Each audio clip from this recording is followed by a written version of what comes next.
pour Hudson. À Stavkovski. Passe rapide. Caulfield dans l'autre coin. Hudson arrive à temps. Tire de loin. La rondelle facilement bloquée par le gardien. Suzuki. Walker. Miller. La rondelle est interceptée. Devant. Caulfield. Le tir au but. Cole Caulfield marque un premier but pour les Canadiens dans ce match numéro 5. Et c'est un premier but pour les Canadiens depuis le match numéro 3. Ça va être un but en avantage numérique pour le numéro 13. Oui, exactement.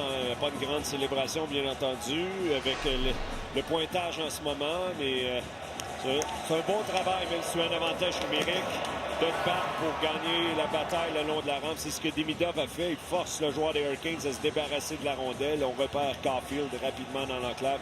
On n'a pas eu beaucoup des chances de la sorte, Caulfield, dans cette série. En finale, la Coupe Stanley. Ce sera un affrontement entre les Hurricanes et les Golden Knights pour la finale de la Coupe Stanley 2026. La belle saison des Canadiens s'arrête en finale de l'Association de l'Est. Les Canadiens sont éliminés en 5 matchs face aux Hurricanes.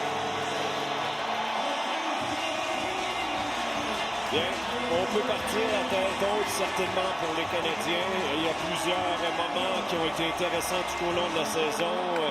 Cette vague d'émotion, cette vague d'amour que les joueurs vont avoir reçue, ils la méritent pleinement. Martin Saint-Louis également. On a été parmi les meilleures équipes tout au long de la saison, puis on s'est rendu dans le corps et d'as. Il y a une belle fierté à y avoir. Il y a une belle fierté du côté de Rod Brind'Amour. Ouais. Qu'est-ce qu'on disait avant même le début de la finale de l'Est et surtout après la défaite dans le match 1, on se disait, OK, même scénario qui va se répéter. Les Hurricanes qui vont couler sous la pression en finale de l'Association de l'Est. Rod Brind'Amour avait dit après le match 1, OK, j'ai trouvé la solution. On a apporté des ajustements. Et les Hurricanes ont été dominants par la suite. Il y a eu 2 victoires en prolongation. Ah oui, c'est ça. Victoire dans le match 4 et ce soir, ils ont été impressionnants. Ouais. Ben, c'est ça. Là, pour le Canadien, souviens-toi, c'est une situation qu'on a parlé souvent dans la saison, de faire mal à l'adversaire quand c'est le temps. Et c'est ce que les Hurricanes ont fait en remportant les 2 matchs en prolongation. L'opportunité était là pour les Canadiens. On ne l'a pas saisi. L'équipe avec le plus d'expérience est en mesure de le faire. Ouais. Alors, les Hurricanes s'en vont en finale de la Coupe Stanley pour la 3e fois de l'histoire de la concession. Et là, j'inclus les Whalers de Hartford. Il y a eu 2002, on a perdu face aux Red Wings. 2006, le gain contre les Oilers. Et là, on y va.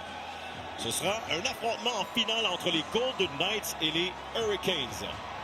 Alors que là, on a droit à la traditionnelle poignée de main. Évidemment, il y a beaucoup de déceptions. On est dans le moment présent, là. Du côté des Canadiens, à 3 victoires d'atteindre la finale. La déception, elle est vive.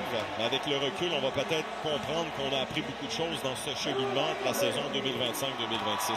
Oui, et on parlait déjà d'une équipe qui était tissée serrée, mais vivre ce genre de saison, vivre des émotions, se rendre aussi loin, sacrifier autant pour arriver à tes fins, même si tu n'as pas gagné, tu vas chercher de très, très bons outils pour la suite des choses.